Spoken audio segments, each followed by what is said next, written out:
Sulit dijelaskan, tapi seperti ada yang salah. Hidup terasa kacau balau, pikiran gelap, seolah diserang dari dalam. Bahkan emosi bisa meledak tanpa kendali. Apa yang sebenarnya terjadi? Apakah ini serangan roh jahat yang diam-diam merasuki diri? Atau justru teriakan dari roh yang kelaparan karena terlalu lama menjauh dari Yesus? Maka di video ini, kita tidak main tebak-tebakan. Kita akan membongkar tanda-tanda pasti yang dapat membedakan antara kerasukan oleh roh jahat dengan kondisi rohani yang runtuh karena sudah menjauh dari Tuhan Yesus. Mari kita mulai. Pemeriksaan 1. Tes keheningan batin. Apakah hati masih bisa merasa bersalah? Banyak yang berpikir tanda-tanda orang kerasukan adalah munculnya emosi yang meledak-ledak atau bisikan-bisikan jahat di kepala yang mendorongnya untuk berperilaku aneh. Padahal justru sebaliknya, tanda kerasukan yang lebih akurat sebenarnya adalah munculnya keheningan, yakni keheningan dari suara hati nurani Anda. Ketika seorang Kristen hanya jauh dari Tuhan, batinnya itu berisik. Ada perang. Rasul Paulus menggambarkannya dengan sempurna dalam Roma 7 ayat 19. Sebab bukan apa yang aku kehendaki, yaitu yang baik yang aku perbuat, melainkan apa yang tidak aku kehendaki, yaitu yang jahat yang aku perbuat. Pergulatan ini, rasa bersalah ini, nyatanya adalah tanda bahwa Roh Kudus masih aktif bekerja, meyakinkan Anda tentang bahaya dosa. Yohanes 16 ayat 8. Dan kalau ia datang, ia akan menginsafkan dunia akan dosa, kebenaran, dan penghakiman. Itu janjinya. Roh Kudus tidak akan pernah membiarkan Anda berbuat dosa tanpa disertai pergumulan hebat. Namun, ketika pengaruh gelap benar-benar mengambil alih tubuh manusia, dia akan membuat Anda tidak lagi merasa bersalah, membuat Anda nyaman dengan dosa. Suara hati nurani itu perlahan mati, digantikan keheningan yang mengerikan, di mana yang salah terasa benar dan yang benar terasa tidak relevan. Jadi, jika batin Anda masih terasa seperti medan perang, itu justru kabar baik. Itu tandanya Anda masih milik Kristus dan Roh Kudus sedang berperang demi jiwa Anda. Haleluya! Mungkin pemeriksaan pertama mudah untuk dijawab. Tapi sekarang, bagaimana jika situasinya Anda tidak membenci dosa? Kalau mau jujur, masih ada kebiasaan atau hubungan berdosa yang Anda pertahankan. Tapi, di sisi lain, Anda juga tidak membenci Tuhan. Ada semacam kemenduaan. Ini membawa kita ke pemeriksaan kedua yang krusial. Pemeriksaan 2. Tes selera rohani. Apakah masih ada kerinduan terhadap hal-hal yang kudus? Banyak orang keliru. Mereka mengira siapapun yang terjebak dalam dosa, yang tak kunjung lepas dari lumpur kegelapan, pasti hidupnya sedang dirasuki setan. Kenyataannya, seorang pecandu yang masih bergumul dengan dosa mungkin hanya sangat jauh dari Yesus. Maka pemeriksaan yang lebih tajam adalah dengan menjawab pertanyaan ini. Apa reaksi spontan Anda terhadap hal-hal yang kudus? Coba putar sebuah lagu rohani yang dulu Anda sukai. Atau coba tes, baca perlahan Mazmur 23. Apakah ada sesuatu di dalam diri Anda yang merespon? Sekecil apapun, mungkin rasa rindu, nostalgia, atau bahkan kesedihan karena merasa jauh. Coba perhatikan, karena rasa-rasa itu yang terdefinisikan sebagai rasa haus dan lapar akan kebenaran sekalipun lemah, ketahuilah itu adalah janji Tuhan yang tertanam dalam diri kita. Matius 5 ayat 6 tertulis, "Berbahagialah orang yang lapar dan haus akan kebenaran, karena mereka akan dipuaskan." Rasa itu adalah gema dari natur roh Anda yang masih menjadi milik Tuhan Yesus. Namun sebaliknya, Alkitab telah menunjukkan pola yang jelas yang menunjukkan bahwa orang yang dirasuki oleh kuasa gelap pasti memiliki alergi terhadap kekudusan. Dalam Markus 5 ayat 7, roh jahat itu berteriak kepada Yesus, "Apa urusanmu dengan aku, hai Yesus, Anak Allah yang maha tinggi? Demi Allah, jangan siksa aku."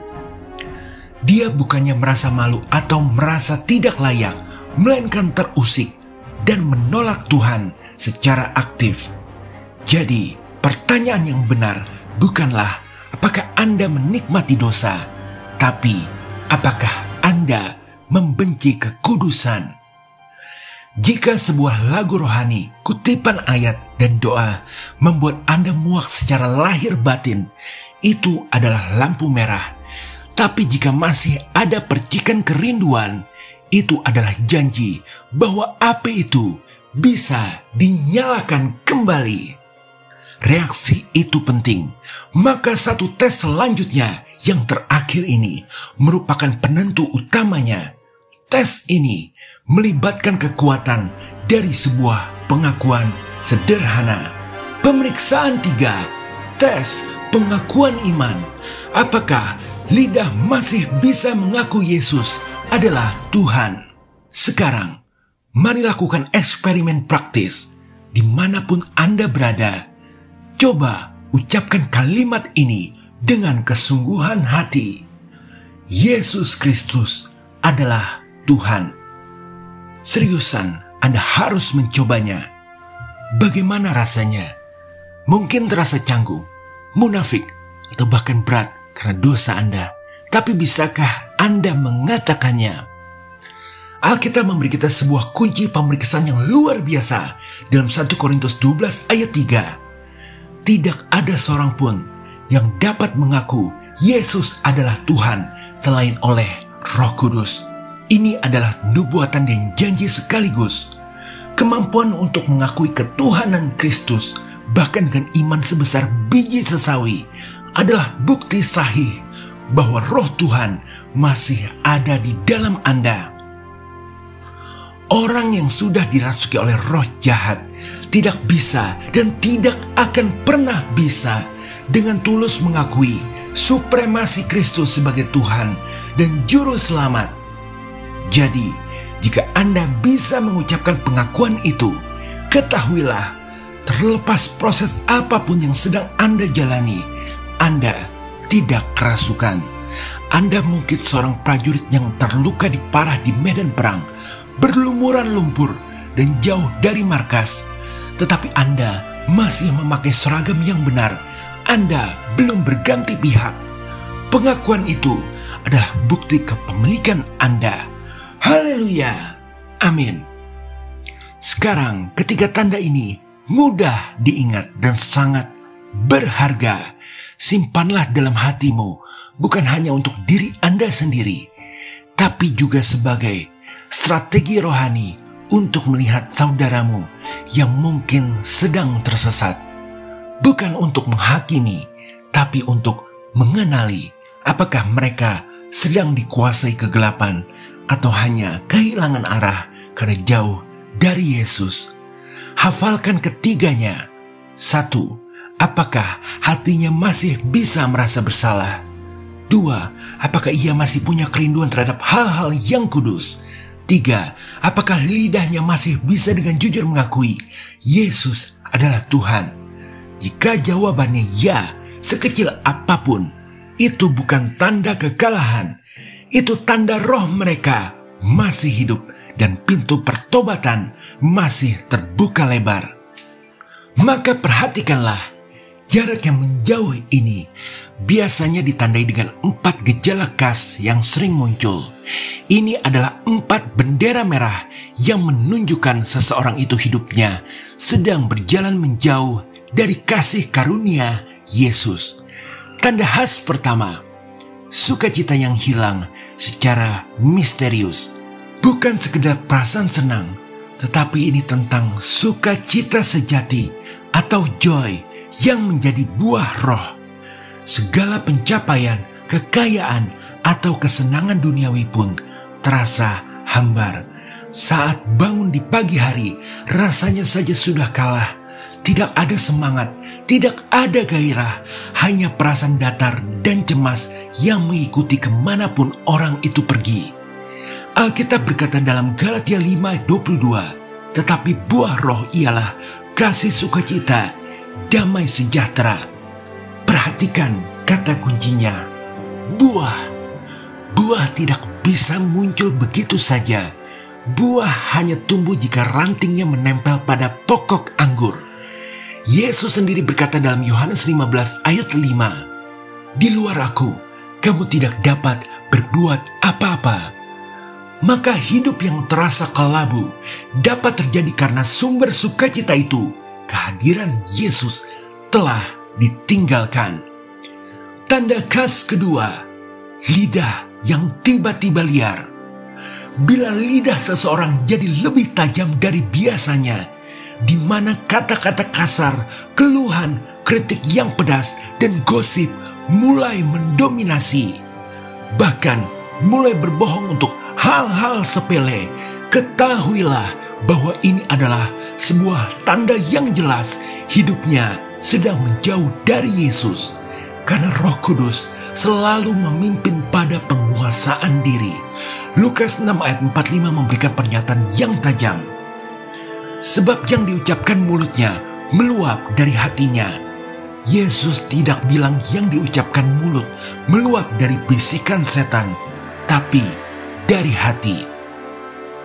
Ketika hubungan dengan Kristus memudar, kendali atas lidah yang paling sulit dikuasai ini pun ikut hilang. Tanda khas ketiga, bosan terhadap hal-hal rohani. Doa, pembacaan Alkitab, persekutuan, dan ibadah terasa seperti beban atau rutinitas yang membosankan. Bukan lagi sumber energi dan keintiman.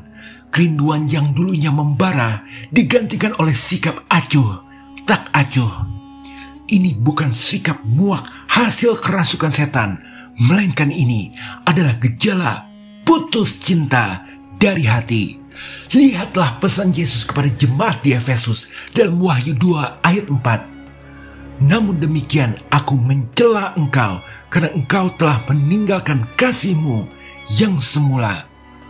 Perhatikan, Yesus tidak berkata, iblis telah mencuri kasihmu, tapi engkau telah meninggalkan kasihmu. Ini adalah tindakan aktif dari seseorang. Ini bukan kerasukan. Istilahnya adalah ghosting, sengaja menjauh. Bedanya orang itu sedang mengghosting Tuhan. Sekarang, kehilangan sukacita, perkataan yang kacau, dan hati yang dingin, itu sudah cukup berat. Tapi ada satu gejala terakhir yang paling berbahaya dari semuanya. Tanda khas keempat, pengharapan yang lenyap total. Saat seseorang mulai melihat masa depan dengan pesimisme yang akut, di mana yang mereka lihat hanyalah kegelapan, merasa terjebak, tidak ada jalan keluar, dan muncul suara, percuma saja, menyerah saja. Ketahuilah, itu tanda pamungkas bahwa hidupnya sudah sangat menjauh dari Yesus. Mereka tidak lagi percaya pada janji-janji Tuhan dan kesulitan melihat jalan keluar dari masalah. Iman, pengharapan pada hal yang tidak terlihat, telah digantikan oleh fokus total pada kenyataan pahit duniawi. Padahal mengenai masa depan, Tuhan sudah berjanji dalam Yeremia 29 ayat 11. Sebab aku ini mengetahui rancangan-rancangan apa yang ada padaku mengenai kamu, yaitu rancangan damai sejahtera dan bukan rancangan kecelakaan, untuk memberikan kepadamu hari depan yang penuh harapan. Tuhan menawarkan hari depan yang pasti, tetapi mereka tidak lagi bisa percaya. Demikianlah 4 tanda khas yang dapat terjadi bila seseorang hidupnya sudah menjauh dari Yesus. Sekarang, bagaimana solusinya? Solusinya tidaklah rumit, melainkan sebuah langkah sederhana untuk kembali pulang. Bagi siapa yang sedang merasa jauh dari Tuhan Yesus, berikut adalah 3 langkah praktis untuk kembali mendekat kepadanya. Langkah pertama, ucapkan doa paling sederhana. Anda tidak perlu menyusun kata-kata puitis atau teologis, bahkan tidak perlu membuktikan diri bahwa sudah berubah. Tuhan rindu mendengar kejujuran hati Anda. Di tempat Anda berada saat ini, cukup tundukkan kepala dan katakan dengan sungguh-sungguh, Tuhan Yesus, aku jauh, aku rindu pulang. Terimalah aku kembali. Itu saja. Doa sesederhana ini, jika diucapkan dengan tulus, memiliki kekuatan untuk menjembatani jarak yang terasa begitu jauh. Ini adalah langkah pertama untuk mengakui bahwa Anda membutuhkannya. Langkah kedua, setel ulang frekuensi rohani Anda. Ketika kita menjauh, selera rohani kita memang berubah. Mendengarkan lagu rohani terasa datar, membaca Alkitab terasa berat. Jangan langsung memaksa diri, mulailah dari yang kecil untuk menyetel ulang frekuensi hati Anda. 1 lagu saja. Sebelum tidur malam ini, putar 1 lagu penyembahan yang dulu pernah memberkati Anda. Tidak perlu 1 album, cukup 1 lagu. Biarkan melodi dan liriknya kembali membasahi hati Anda yang kering. Juga 1 ayat saja. Besok pagi, langsung buka aplikasi Alkitab Anda dan baca 1 ayat. Misal Mazmur 23 ayat 1. Renungkan sebentar. Ini bukan tentang kuantitas, tapi tentang membangun kembali kebiasaan untuk terhubung dengan suaranya. Sekarang langkah ketiga, cari 1 orang terpercaya, minta didoakan.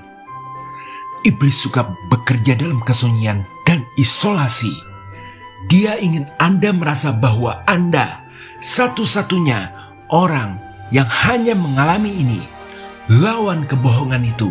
Carilah 1 orang, misal teman seiman, pemimpin rohani, atau anggota keluarga yang Anda bisa percaya dalam menjaga rahasia dan tidak akan menghakimi.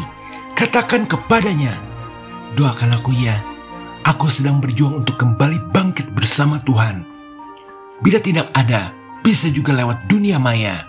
Intinya, membagikan beban Anda akan meringankannya secara luar biasa dan membuka pintu bagi Tuhan untuk dapat bekerja melalui orang lain.